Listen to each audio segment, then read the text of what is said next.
En tout cas, on va désormais évoquer l'héritage des Jeux Olympiques, comment les futures générations vont être marquées par ce moment festif et populaire. L'héritage des JO, c'est en partie la mission ou l'espoir d'un homme, Laurent Éric Lelay, le directeur des sports de France Télévisions. Merci à vous trois. Merci beaucoup, Yann Puchra, Mathieu Giraud et Eve Zuckerman. Et est-ce que Laurent Éric Lelay est pas loin? Bonjour Laurent Éric. Ça va? J'ai l'impression de passer mon entretien de fin d'année. J'ai fait une bonne année ou pas? Plus sérieusement, Laurent Éric Lelay, expliquez que France Télé se mobilise comme jamais sur les JO, c'est une base, mais c'est surtout important de rappeler que ça sera un événement à vivre en intégralité, ce que aucun média européen n'a fait. Ce qu'on va vivre sur France Télé, c'est du jamais vu. Oui, en fait, alors c'est du jamais vu de recevoir les Jeux Olympiques en France. Ça n'a jamais existé. Enfin, ça existait il y a 100 ans, mais il n'y avait pas la télé. Et donc, nous, on s'est dit que c'est pas tout d'avoir les droits des Jeux Olympiques, mais il faut qu'on fasse les choses en grand et même en très grand. Et c'est pour ça qu'on a dessiné une programmation extrêmement ambitieuse en voulant consacrer nos deux chaînes principales qui sont France 2 et France 3 à la diffusion des Jeux en parallèle toute la journée, soirée comprise. Avec des spécificités. C'est vrai que, alors vous connaissez tous les Jeux, vous avez l'athlétisme et la natation qui sont traditionnellement considérés comme les deux sports principaux, les sports de base, sans exclure les autres, et qui vont constituer un peu l'architecture de nos prime time sur France 2, parce que la natation c'est la première semaine et l'athlétisme c'est la seconde, et puis tout le reste de la journée, France 2, qui se veut toujours la chaîne de l'événement, ira se positionner sur les différentes disciplines en fonction de là où on imagine être l'événement pour les téléspectateurs français. Donc, bien évidemment, on va avoir envie de suivre nos athlètes français dans leur quête de médailles, et on espère que elles seront nombreuses. Et puis, on a la chance d'avoir en même temps France 3. Alors qu'avant, on faisait, avec la célèbre bascule, l'alternance entre l'un et l'autre. Toujours bien marché. Et donc, François, on s'est dit que ça allait être une chaîne un petit peu plus sur le temps long et qui allait être consacrée au sport collectif. Par exemple, hier, on a diffusé le tirage au sort du tournoi olympique masculin, des tournois olympiques masculins et féminins, et on est très content que France 3 puisse diffuser ces matchs de foot, mais tous les matchs des équipes collectives, en tout cas des matchs des équipes de France, dans leur intégralité. Et que si on restait dans le schéma ancien, on les aurait diffusés, mais si à un moment donné il y avait une médaille au judo ou à l'escrime qui arrivait, bien évidemment on aurait coupé le match pour pouvoir aller sur l'enjeu de la médaille.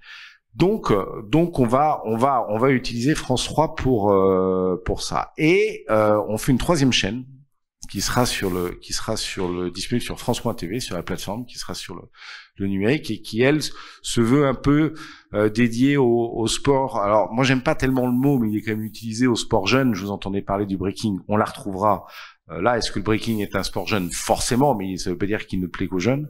Il y aura l'escalade, il y aura le basket 3x3, il y aura le BMX, il y aura le célèbre surf.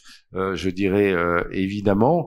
Et puis cette chaîne, elle se veut un petit peu innovante aussi parce que on va permettre au public de pouvoir dialoguer à travers une fenêtre. Il y aura une sorte de ce qu'on appelle une fan zone où les internautes pourront poser directement des questions aux commentateurs ou aux animateurs ou aux incarnants de cette chaîne, et alors ça sera modéré, parce que bien évidemment, mais on va essayer de créer ce lien avec le public qui nous paraît important et un des grands objectifs de France Télévisions. Depuis le début de votre mandat, Laurent Éric, à la tête des sports, ça a été très important pour vous. D'ailleurs, c'est une réussite d'activer le digital, le numérique. Oui. Vous travaillez depuis plusieurs mois sur le traitement des Jeux Olympiques et Paralympiques de Paris pour qu'il y ait une vision 360 en clair, pour qu'on ne puisse rien rater et qu'on puisse être au cœur de l'événement tout le temps, que ça soit en linéaire ou sur le numérique. Exactement. Je pense qu'il faut utiliser tous les outils qui sont à notre disposition pour créer toucher tous les points de contact. Hein. Vous connaissez bien ça dans votre, je dirais dans votre jargon. C'est un peu les mêmes pour nous avec cette stratégie marketing. Alors l'avantage d'un mass média comme France Télévisions, c'est on parle des jeux aussi en dehors des émissions de la direction des sports. Mohamed est là pour en parler parce qu'il en parle régulièrement et je lui en remercie. C'est dans des magazines. Il y a beaucoup de documentaires en préparation et on fait beaucoup de produits digitaux. Et donc on essaye d'aller sur tout un tas de thématiques, des thématiques traditionnelles, des thématiques nouvelles. Par exemple, dans le cadre de l'héritage, puisqu'on va en parler dans un instant, il y a cette volonté de faire de la France une nation plus sportive. Grande ambition, mais qui est bien partie parce que j'ai un peu l'impression vous avez anticipé ma question, Laurent-Éric. Très bien. Non, plus sérieusement, l'héritage, c'est quand même le thème de notre échange aujourd'hui. Ouais. On parle toujours d'héritage. France Télévisions veut prendre sa part dans cet héritage. Hors de question de vivre une épopée pendant un mois et de se dire ça y est, c'est fini, les JO sont passés, on passe à autre chose. Oui, alors l'héritage, il va se faire de plusieurs manières. Hein. Il va se faire, vous parlez du nombre des médailles, ça va se faire aussi sur le nombre des médailles pour qu'on garde, nous Français, un souvenir ému de ces Jeux. Ça va se faire également sur les grands moments d'émotion qui ne sont pas forcément liés aux athlètes français. Je sais pas, Simone Biles, si elle arrive à faire une sorte de grand chelem de médaille d'or, ça sera forcément un moment d'émotion. Le 100 mètres en sera un autre. Chaque Jeux Olympiques, chaque Olympiade a ses moments d'émotion. Ça sera la cérémonie d'ouverture, bien évidemment. Alors, en télévision, on a l'indicateur des audiences. Et vous savez qu'on s'est mis un objectif très ambitieux à France Télévisions, c'est d'avoir un reach, on veut toucher tous les Français, 100% des Français. Donc, on va suivre ça. Mais après, l'héritage, il y a également peut-être immatériel, et au-delà du souvenir qu'on gardera tous de ces Jeux, il y a cette volonté de renforcer la pratique sportive, qui est quelque chose qui est très important pour la société, pour des raisons de santé publique, pour des raisons de vaut mieux travailler sur la prévention. Vous savez que et on sait que le sport est quelque chose de très important, et nous on veut prendre notre part. Et donc on le fait avant les Jeux. Alors c'est l'exemple que j'allais vous citer avant votre question. On sait que le sport le plus simple, le plus pratique, le moins cher, le plus populaire, c'était pas le plus facile, c'était la course à pied. Bon, donc on a pris 4 personnes et on fait un programme digital où on les prépare à courir le marathon pour tous. Donc c'est quelque chose d'assez rigolo. Allez le voir, c'est des personnes d'horizons différents. Il y a un créateur de contenu assez célèbre sur Twitch. Il y a Robert Pires. Exactement, un champion du monde 98 qui allez voir parce qu'on vient de sortir son épisode sur le semi de Paris. Il a fait le semi-marathon de Paris et c'est assez émouvant de voir à la fois il s'accroche, il court bien. Il faut savoir qu'un footballeur, même si c'est un ancien footballeur, il est très fort mais sur des intensités courtes, puisqu'il doit courir très vite et fractionner très vite, ce qu'on appelle le fractionné. Moi qui étais un ancien footballeur, ça se voit en plus. Ça se voit, voilà. Et après sur l'endurance, c'est un autre effort physique et sur lequel il faut s'entraîner. Il s'y entraîne avec beaucoup d'énergie et beaucoup de passion et voilà. Et à travers ça, on essaye d'inspirer les gens à courir. D'ailleurs, j'ai même été désigné pour moi aussi courir le marathon, peut-être pas pour tous, mais je vais essayer de faire celui de Paris, qui sera déjà difficile, mais l'idée est, à travers ce sport, il y en a bien d'autres, d'utiliser des personnalités pour pouvoir inspirer les jeunes garçons et les jeunes filles. Les fédérations nous disent qu'il y a un problème de pratique de sport chez les jeunes filles entre 15 et 25 ans, pour créer cet héritage. En quoi les Jeux Olympiques et Paralympiques de Paris 2024 seront une réussite pour France Télévisions? Ouais, elles seront une réussite, j'ai envie de dire. La question elle est plus large, elles seront une réussite pour tout le monde. Moi, je pense que d'abord c'est l'événement, il y aura la cérémonie d'ouverture qui sera un premier marqueur important à suivre. Il y aura les audiences pour nous. On va suivre les audiences, c'est un indicateur qui est fantastique. Il y aura le nombre de médailles, évidemment. Et puis il y aura le souvenir que ça laissera dans l'esprit des Français. Je sais qu'il y a beaucoup de polémiques aujourd'hui, où il y a un peu de polémique autour des Jeux. Moi qui ai la chance de suivre les Jeux depuis très longtemps, je peux vous assurer que chaque pays organisateur des Jeux a ses polémiques. mais colossal. Londres a eu ses polémiques, c'était terrible. Rio, n'en parlons pas. Tokyo, incroyable. Tokyo, c'était pendant le Covid, vous imaginez. Ailleurs, les pays dictatoriaux, il y a moins de polémiques parce que les gens ne s'expriment pas.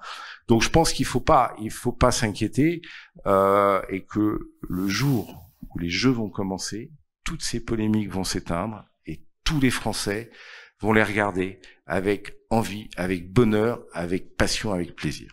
Je sais qu'il y a une dernière question, il nous reste 1 minute, Laurent-Éric Lelay, pour évoquer ça avec vous, parce que vous êtes un grand sportif du week-end, hein. Faut le dire quand même, faut pas non plus exagérer. On critique souvent le fait que on dise que on n'est pas un pays de sport, que la France c'est pas un pays de sport. On a entendu il y a quelques semaines Yannick Noah. Je sais que ça, j'ai pas envie de dire que ça vous agace, mais vous avez envie de dire aussi que c'est en train de changer, c'est en train d'évoluer. Oui, alors c'est vrai qu'on n'est pas un pays de sport parce que dans notre tradition scolaire, la place du sport à l'école est assez faible et moi je m'associe à tous ceux qui disent, Yannick Noah a compris, qu'il faut qu'on fasse des efforts là-dessus, c'est indispensable, c'est un combat, on a 30 secondes et je vais pas vous faire toute la liste des bienfaits pour la santé, y compris psychique du sport, mais c'est fondamental. Maintenant c'est en train de changer. On voit quand même qu'il y a certains sports, tu parlais du football, on est une des très grande nation du football. C'est pas un hasard. On sait qu'il y a des écoles de formation du football, des jeunes dans toute la région parisienne qui arrivent à faire émerger ces grands champions, Kylian Mbappé en tête. Donc il y a quand même quelques domaines sur lesquels on est assez bon. Il y a d'autres domaines sur lesquels on est moins bon. Et je pense qu'il y a un effort, il y a une prise de conscience et qu'on peut aller au-delà. Et je le souhaite de tout cœur. Et en tant que France Télévisions, on participera à cet effort de conviction. Et 70% des enfants issus de milieux défavorisés ne font pas de sport de manière hebdomadaire, et ça monte à 35% aussi pour des enfants issus de classes aisées. Donc c'est aussi, moi j'ai pas d'enfants encore, mais c'est à vous de faire le travail, pour ceux qui ont des enfants, pour essayer de changer les choses aussi. Exactement, parce qu'on peut pas le faire tout seul, donc nous on peut donner envie, mais après c'est un effort de la nation, un effort collectif, il faut qu'il y ait des terrains, il faut qu'il y ait des associations.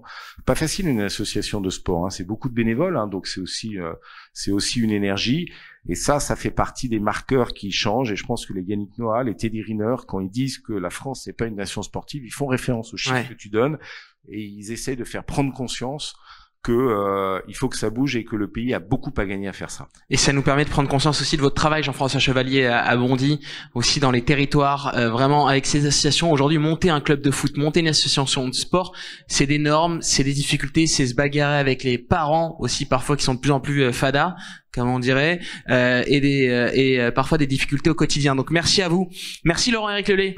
Les JO, les Jeux Olympiques et Paralympiques, ça va être un moment exceptionnel, incroyable à vivre en intégralité sur France Télévisions, France 2, France 3, France 4, France 5, le numérique. Hop, on enlève la lumière rouge et ça va bien se passer. On va tout de suite. T'as dit France Info? Ouais, France Info, j'ai tout dit. France Info, le canal 27, on est OP.